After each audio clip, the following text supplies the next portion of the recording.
गांव की मौज सब्सक्राइब। હેલો મારી ફૂડી ફેમિલી, સ્વાગત છે તમારા બધીનું એક નવા વિડીયોની અંદર। આજે તમારા માટે મસ્ત મજાના આપણે 800 પકોડાની રેસીપી લઈને આવ્યા છીએ। 800 પકોડા કઈ રીતે બને છે, કઈ રીતે એની અંદર મસાલા પડે છે, બધી ડિટેલ સાથે આપણે તમને વિડીયો બનાવવાનો છે ને એના આજે આપણે 800 પકોડાની સબીલ કરી છે અને લોકોમાં અને બાળકોમાં વેચવાના છે। તો વિડીયો કન્ટિન્યુ જોડાયેલા રહેજો। ચેનલ પર નવા હોય તો સબસ્ક્રાઈબ કરો। ચાલો તમને બતાવું। તો મિત્રો 800 પકોડા બનાવવા માટે આપણે 30 કિલો બટેટાનો માવો લીધો છે। એની અંદર આપણે લીંબુના ફૂલ, ધાણા, જીરું અને હળદર નાખી રહ્યા છીએ। ત્યારબાદ આપણે લીલા વટાણા લીધા છે, જે ફ્રીજના લીધા છે આપણે, કારણ કે અત્યારે વટાણા મળવા મુશ્કેલ છે। અને ત્યારબાદ મિત્રો આપણે 250 ગ્રામ જેટલી ખાંડ લીધી છે। આની અંદર ખાંડ નાખી દેવાની છે અને આપણે હવે ઉપરથી નાખી રહ્યા છે હિંગ પાવડર અને મસ્ત મજાની કોથમરી નાખવાથી ટેસ્ટ એકદમ જોરદાર આવે છે। ત્યારબાદ એની અંદર આપણે નાખવાનું છે મસ્ત મજાનો મહાલક્ષ્મીનો મસાલો। અહીંયા આપણે ચટણીની તૈયારી કરી રહ્યા છે, જેમાં આંબલી અને ગોળનું પાણી આપણે મૂકી દીધું છે। તો મિત્રો જોઈ શકો છો ફૂડ કલર નાખીને મસ્ત મજાની આપણી ચટણી બનવાની તૈયારી થઈ ગયેલી છે, કારણ કે ભાઈ એકદમ ગોળની અને આંબલીની ચટણી આપણે બનાવીએ છીએ। જોઈ શકો છો અહીંયા મેદો ચાળવાનું કામ ચાલુ છે, કારણ કે ભાઈ મેદાને હંમેશા માટે જ્યારે ઉપયોગ કરો ત્યારે ચાળીનો ઉપયોગ કરવો, કારણ કે અહીંયા બેટર બનાવવાનું છે આપણે। અને અહીંયા આપણી લીલી મરચી અને આદુની પેસ્ટ બનીને તૈયાર છે, તો એ પણ આપણે ઉમેરી દીધી છે અને હવે આ બધા મસાલાને આપણે બરાબર મિક્સ કરી રહ્યા છે।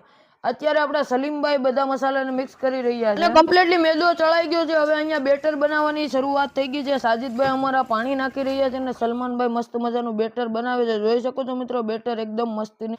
અહીંયા આપણો મસાલો રેડી છે ને હવે આપણે મસ્ત મજાનું તેલ ગરમ કરવા મૂકી દીધું છે। જોઈ શકો છો બકડિયાની અંદર તેલ નાખી રહ્યા છે। અહીંયા મસ્ત મજાના પકોડા ભરાઈ રહ્યા છે। કઈ રીતનો મસાલો પરફેક્ટલી બધા મિત્રોને પહોંચી જાય, બધાને હરેક બાઇટમાં મસાલો આવે એની ખાસ કાળજી લઈ અને પકોડા ભરવામાં આવશે, કારણ કે ભાઈ મસ્ત મજાના પકોડા 800 નંગ બનાવવાના છે, એટલે બધા મિત્રોને પરફેક્ટલી પકોડા ખાવાની મજા આવે એ રીતની ટ્રાય આપણે કરીશું। જોઈ શકો છો તમે બારીકીથી દરેક વસ્તુનું ધ્યાન રાખી અને મસ્ત મજાના પકોડા બનાવવામાં આવે છે। હવે કમ્પ્લીટલી મિત્રો જોઈ લો પકોડા ભરવાનું ધનાધન કામ ચાલુ થઈ રહ્યું છે। મુસાભાઈ, સલીમભાઈ, જાવીદભાઈ અને સાજુભાઈ બનથી પકોડા મસ્ત મજાના ભરાઈ રહ્યા છે। અહીંયા હસીન કાકા એકલા ચાળો લઈને બેઠી ગયા છે, પ્લસ અહીંયા જો મસ્ત મજાનો આપણે ગોળ બનીને તૈયાર થઈ ગયો છે।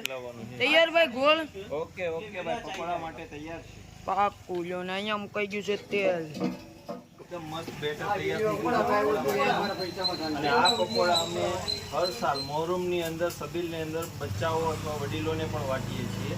હર સાલની આ સિસ્ટમ છે। આવનારા દિવસોમાં તમે પણ એવી પ્રાર્થનાઓ કરો કે આથી અતિ સુંદર અમે કાર્યને અંજામ આપીએ। અને મિત્રો આ આખી અમારી ટીમ છે, ટીમ દ્વારા આખું મસ્ત મજાનું હેડલિંગ અને બધું આયોજન કરવામાં આવતું હોય છે અને બધા ટીમ મેમ્બરોનો ખૂબ ખૂબ આની અંદર સપોર્ટ અને સાથ રહેલો હોય છે।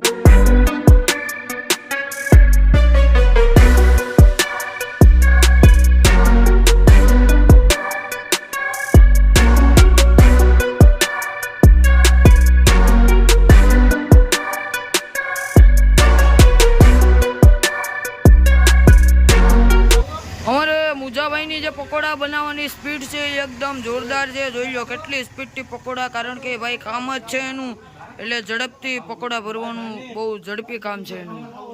હવે મિત્રો કમ્પ્લીટલી જોઈ શકો છો પકોડા નખાવાનું કામ ચાલુ થઈ ગયું છે અને મસ્ત મજાના પકોડા ડીપ કરીને એકદમ મસ્ત મજાનો કલર લાવી દીધો છે। જો જેવા આપણે દુકાન ઉપર ખાતા હોય ને એવા પકોડા બને છે ને મસ્ત મજાના એમ ને।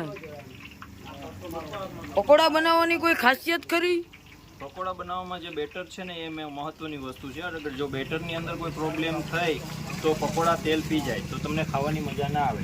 બરાબર। જ્યારે પકોડું કટ થાય ત્યારે બ્રેડ અંદરથી કોરું નીકળવું જોઈએ, એ જ પકોડું સારામાં સારું કહેવાય। બરાબર। અમારા સલમાનભાઈ પકોડાના અનુભવી કારીગર અને સાથે સાથે જો કેટલા મસ્ત પકોડા તમને જોઈને જ એમ થાય કે શું વાત છે।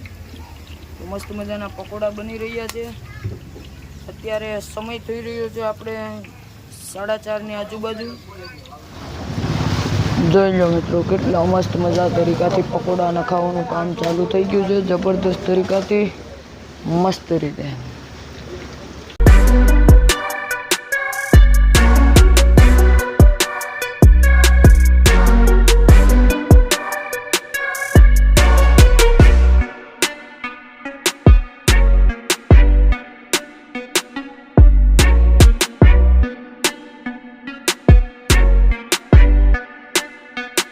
જોઈ લો મિત્રો કેટલા મસ્ત મજાના ગરમા ગરમ પકોડા બનીને તૈયાર છે અને મસ્ત મજાનો કલર જોઈ લો, ખાલી બેસ્ટ કલર આવેલો છે પકોડાનો, જોરદાર મસ્ત મજાનો. જો એકદમ ક્રિસ્પી પકોડા બનીને તૈયાર થઈ ગયા છે. જોઈ શકો છો મિત્રો આપણે મસ્ત મજાના જો પકોડાનો સ્ટોક કરેલો છે, ખાલી 1 2 3 4 ને 5 અને સખત ને સખત અહીંયા ભરવાનું કામ પણ હજુ યથાવત છે. અહીંયા મિત્રો પકોડા ભરવાનું કામ ચાલુ છે, ધનાધન ડીશું ગોઠવાઈ રહી છે અને ડીશુમાં પકોડા અને ચટણી નાખવાનું જો કામ ચાલુ છે.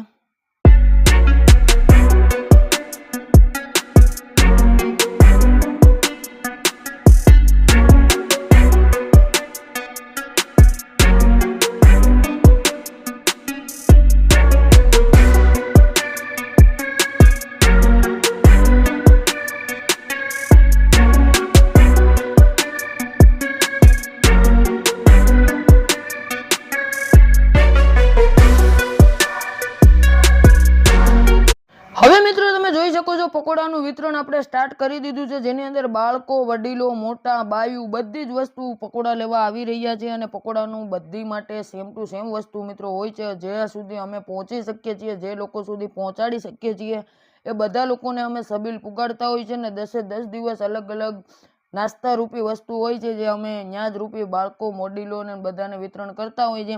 બધા લોકોને શાંતિપૂર્વક અને બેસ્ટથી બેસ્ટ વસ્તુ મળી રહે એ માટે અમારી ટીમ અને કમિટી મહેનત કરતી હોય છે મિત્રો.